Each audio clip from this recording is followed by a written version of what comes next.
Hey, welcome back to the Elvis Workshop. Thank you so much for tuning in. I always appreciate it. You know I do. I have a personal story that I wanted to talk about today. It involves Al Dvorin, the guy that's famously known for saying, "Ladies and gentlemen, Elvis has left the building," at the end of the Elvis concerts. And I have a personal story of mine involving Al.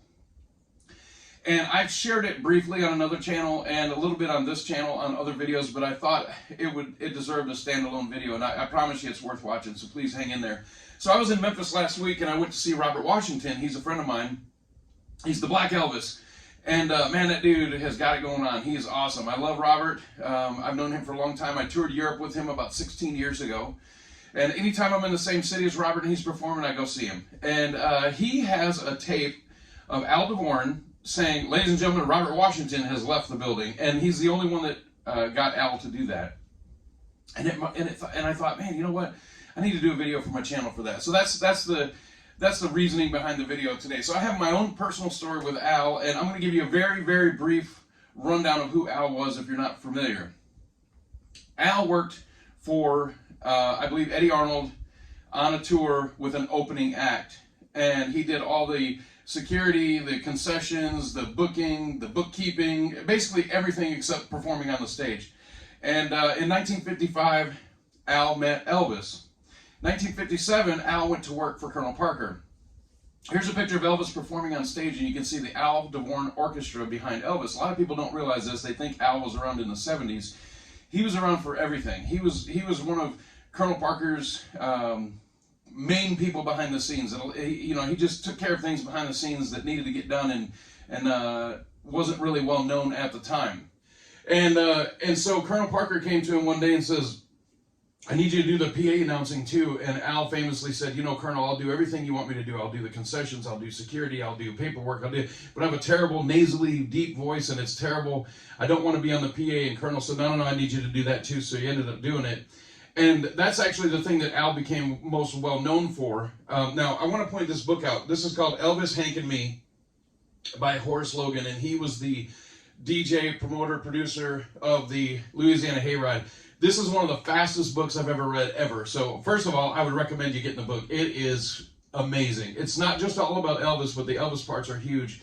Horace Logan from the Louisiana Hayride is the first person that said the "Elvis has left the building" thing. But Al kind of adopted it in 1969 until Elvis's passing, and that's what he's most well known for. Colonel asked him to do it anyway, and he became more well known for doing the thing that he didn't want to do the most. So the phrase, "Ladies and gentlemen, Elvis has left the building," is what Al became known for. He wanted nothing to do with it. So I got a call on August 19th, 2004, and by a guy named Jim Midlack. Jim worked for the advance crew for Colonel Parker. So when Elvis would go into a city, there were already plans for the next city. They were taking care of the hotel arrangements, the route from the hotel to the venue, the venue, getting the venue ready, setting everything up, so when Elvis came in, it was seamless. So they had an advance crew that would go do this, and Jim was a part of that advance crew working for Colonel Parker. So I got a call on August 19th, 2004.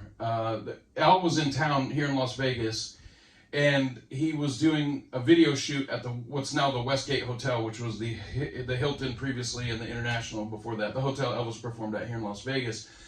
There was a video shoot going on up in the suite for a DVD that was going to be released called the TCB Gang. And it had a lot of people involved with it. I believe Joe Esposito was part of it, Sam Thompson, Dick Grove, Colonel's widow. There were a lot of people involved, but Al was also part of it. So I got a call that Al needed to be taken to Palm Springs because he was going to do a show with somebody, and he needed a ride. So he had flown into Las Vegas, and I was asked to take him to Palm Springs. So I did. So I picked him up at the Aladdin Hotel. I believe it was the morning of the 20th. And I picked him up at the Aladdin Hotel where Elvis married Priscilla. That hotel has since been demolished and rebuilt by the Planet Hollywood. I picked him up, and we began our journey to Palm Springs. We stopped at Denny's in Baker, California. For those of you that have been in between Las Vegas and LA, I'm sure you're very familiar with that Denny's. And I always think about this when I think of Al, and I think, we're sitting in this Denny's, and I thought every single person in here knows his signature line. Elvis has left the building. It's kind of like a pop culture icon thing, right? iconic thing, not icon, but iconic thing. People make it into a joke, and it's on late night TV shows, and I thought, man, everybody in this whole place knows that line, and not one person knows this dude is the guy. The guy sitting here right with me right now, he is the guy. And not that it mattered, because nobody really knew, and I just thought about that. What's just shows good character is that I was paid for my time and my gas, and I tried to pay for the meal, and Al wouldn't let me pay. No, he insisted. No, I'm paying. I said, Al, come on, I'm your host, I'm taking you, I'll pay for it. And he insisted, he would not let me do it. He took the bill from the waitress, and he paid for the meal. I thought that was fantastic of him. So we talked, and we talked about everything under the sun. We talked about his days before Elvis, we talked about his time with Elvis and after Elvis, and how he found out that Elvis had passed, and just everything. And we talked about his wife, Bernice, who had just passed away a couple months earlier, and it was really devastating on him. It was so sad to talk to him about that. And we talked about his son, Howard, and we just had a great time. So I wanted to show you this right here, the Elvis recorded live on stage in Memphis album. So I did a little research beforehand, and of course I knew all about Al before then, but I knew that on this recording was a different ending to the show, so I wanted to ask him about it. So it just was a coincidence. I said, Al, did Elvis ever ask you to help out with anything? Did he ever ask you to participate in anything or do anything? He said, no, he never bothered with me anything. He knew what I was up to on the show and what I took care of. And he said, Elvis never asked me to do anything except one time. He said that Elvis came to me when we were recording this concert, and he said Elvis knew, obviously, that it was going to be recorded and released as a live LP. And he said, Elvis came to me and said, listen, I'm really proud of this album being recorded in my hometown. I love being from Memphis, and I want people to know Memphis is a great city, and I want people to hear this. So he said, when you do your closing tonight, and we're going to make sure that it's on the record, instead of saying Elvis has left the building, will you just mention something about Memphis? I don't care what it is, I just want you to say Memphis, because I want it to be on the album, and I want people to know that it was recorded in Memphis, and that I love my hometown. So Al changed the ending of the show that one time for Elvis's request. And then I had a CD player in the truck at the time. I had the CD with me. I played it for him, and man, it just warmed his heart. He said, I've not heard that since I did it. And I said, really, Al, you do all these shows with all these people and all these conventions and stuff, you've never heard it? He said, no, for some reason, I've just never heard that. He said, I've not heard that since the night that happened. How cool is that? So that was a great memory from that trip, and we just had so much fun, and I wish I could relay to you all the things that we talked about. It was so great. And so we get to Palm Springs, and the event is still several hours away. The event's the next day, but we still have several hours in the day left. And I didn't want to leave. We were having such a good time. I took him to the hotel and dropped him off where Ed Bonja was waiting for him. And Ed said, hey, we're going to go over to the hotel and have dinner. And Al asked me if I would go with them to go have dinner. I said, absolutely. So we went over, and there was a rehearsal taking place for the show the next day. And we sat and had dinner. Patty Perry was there. Ed Bonja, of course, me and Al and the performer for the show. And we sat there, and it started getting a little bit late. It was like 8, 9 o'clock at night, and I had to work the next day. And so it was a Saturday, I believe. And I had to work the next day, and I really wanted to stay. I did not want to leave. We were having such a good time. And I took Ed and Al back to the hotel, and I stood in the parking lot with Al, and I said, man, I've had a really great time. It was such a pleasure to spend this whole day with you. It ended up that I spent 11 hours with him. And he thanked me, and he said, you know what? And he wrote down on a piece of paper, and when I'm trying to edit this video, I'm going to try to find this and see if I can. I know where it's at. I need to find it. But he wrote on a piece of paper his name and his phone number. And he said, I had such a good time. He said, I've kept everything. And he said, I'm writing a book. And he said, when I get back to Chicago, he said, I kept everything from the Elvis tours. We have boxes and boxes of stuff. And the tour just abruptly ended when Elvis passed away. He said, but I kept everything for all the years that I was with Elvis. He said, I've got storage units full of stuff. And he said, when I get back to Chicago, I'm just going to send you something as a thank you. I said, you don't need to do that. But he said, no, I'm going to send you something. I said, well, it was a great pleasure spending my whole day with you. And he said, likewise. And I didn't want to be a fanboy.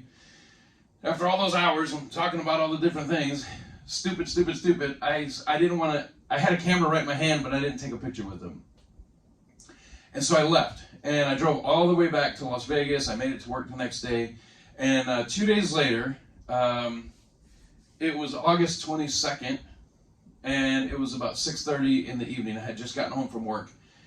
And I got a call from Jim Midlack, the person that had me take Al to California. And he said, I need to talk to you about Al. And I immediately thought, oh no, I was too much of a fanboy and I drove him crazy. And there was a complaint made. That's what I thought. And I said, is everything okay? And he said, no, everything's not okay. And I said, well, what's going on? And I'm, again, selfishly, I'm thinking that I said something that was just too fanboyish or something. And he said that Al had done the show and Ed Banja was driving them back to Las Vegas because Al was going to catch his flight from Las Vegas back to Chicago to go home. And there was a car accident and Al had been killed in the car accident.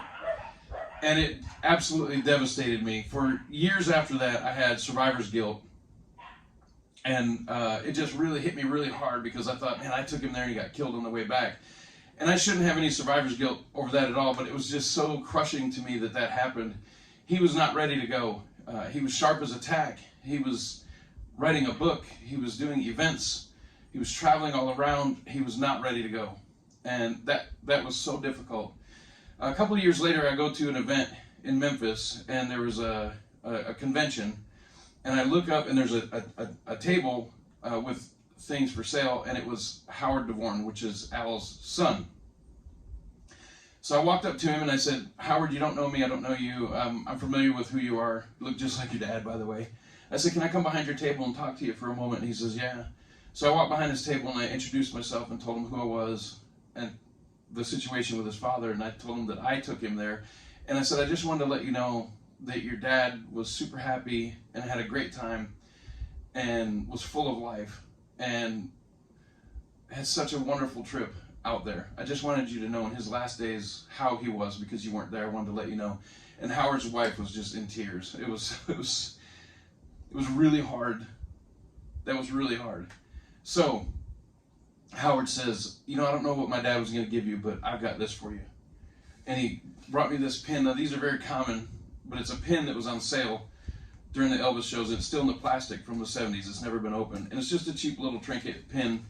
And Al had boxes of them. And I've never opened it, and I never will. That's what Howard gave me as a gift from his dad, Al.